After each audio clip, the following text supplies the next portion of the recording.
Hello students, हम अपनी इस वीडियो में डिस्कस करेंगे derivation of Maxwell's second relation with help of thermodynamical function. और यहाँ पे थर्मोडायनेमिकल फंक्शन हम कौन सा यूज़ करेंगे? Helmholtz function. हेल्महोल्ट्ज़ फंक्शन हमें मैक्सवेल्स की सेकंड रिलेशन देगा। सो अब हम यूज़ करेंगे हेल्महोल्ट्ज़ फंक्शन।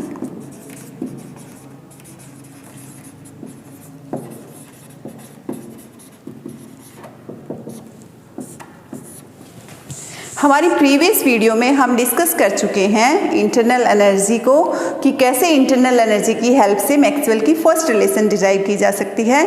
और अब हम हेल्महोल्ट्ज़ फंक्शन की हेल्प से अपना मैक्सवेल सेकंड रिलेशन का डेरिवेशन करेंगे। तो जो हेल्महोल्ट्ज़ फंक्शन है उसको हम रिप्रेजेंट करते हैं एफ से, और हम कह सकते हैं F is a function of S T P we.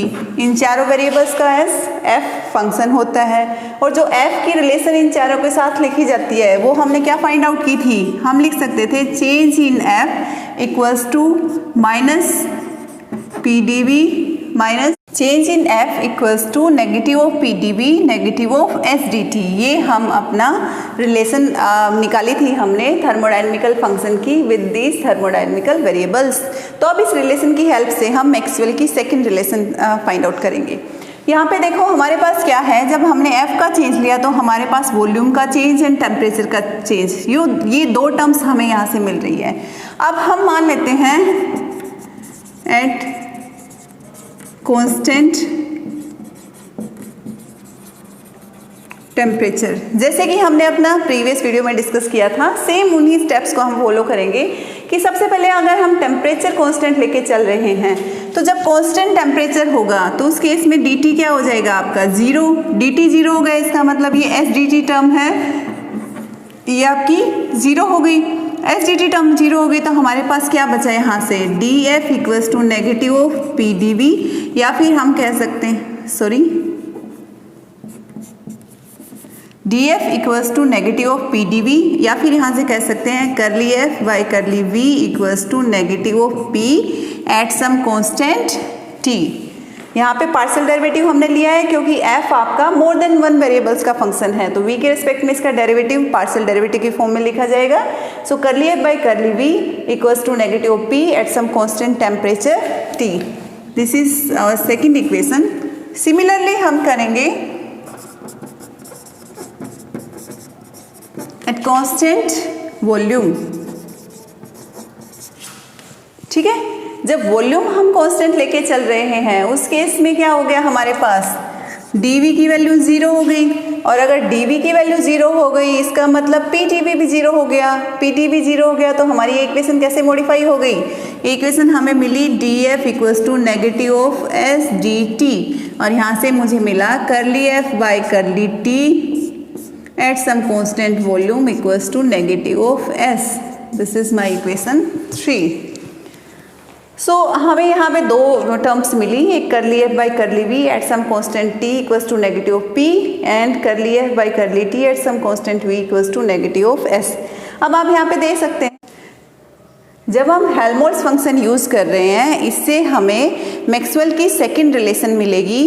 तो उस केस में जो हमारे वेरिएबल्स हैं उसमें किन किन का पेयर बन रहा है? यहाँ से देखें हम तो वॉल्यूम का एंड टेम्परेचर का, कि जब वॉल्यूम वेरिएबल था वॉल्यूम के रिस्पेक्ट में डेरिवेटिव था तो टेम्परेचर कांस्टेंट था, जब टेम्परेचर के रिस्पेक्ट में डेरिवेटिव था तो वॉल्यूम कांस्टेंट था।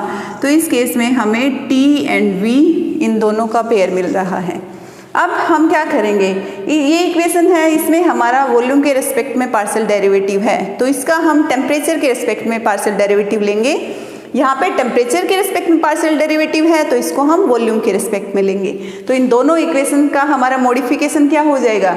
जब इसका हम टेम्परेचर के रिस्पेक्ट में पार्शियल डेरिवेटिव लेंगे तो ये इक्वेशन हमारी हो जाएगी curl by curl T curl F by curl V at some constant T.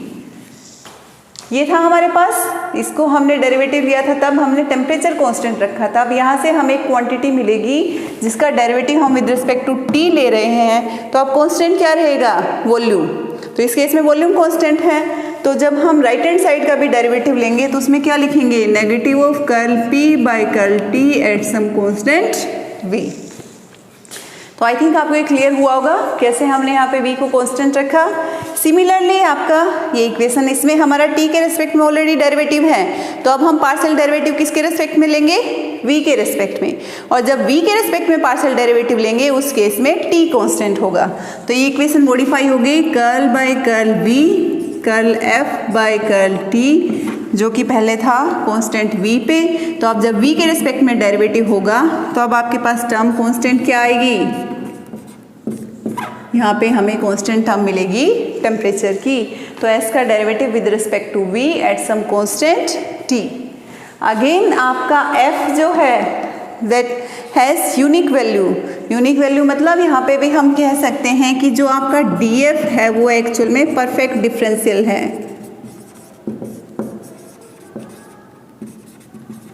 और जब df परफेक्ट डिफरेंशियल है तो आपका f का डेरिवेटिव पहले विद रिस्पेक्ट टू v, मतलब मैं लिख सकती हूँ curl f by curl v at some constant t, और उसके बाद इसका डेरिवेटिव लिया विद रिस्पेक्ट टू t, ये इक्वल होगा जब हम f का डेरिवेटिव पहले तो ले रहे हैं t के रेस्पेक्ट में और उसके बाद इसको ले रहे हैं विद रिस्पेक्ट टू v। तो ये दोनों टर्म्स हमारी इक्वल होंगी, और ये दोनों टर्म्स अगर हमारी इक्वल हैं तो इसका मतलब यहाँ पे इन इक्वेशंस का लेफ्ट हैंड साइड आपका इक्वल हो गया, तो राइट हैंड साइड भी इक्वल होगा। राइट हैंड साइड इक्वल होगा तो यहाँ से मुझे मिला curl p by curl t at some constant v equals to curl s by curl v at some constant t। So this is my second Maxwell relation. तो इस type से हम देख सकते हैं जो हेल्महोल्ट्ज़ फंक्शन है उसकी हेल्प से हमें सेकेंड मैक्सवेल रिलेशन मिलेगी। तो अगर इसमें कोई भी डाउट हो तो उसको आप पूछ सकते हैं।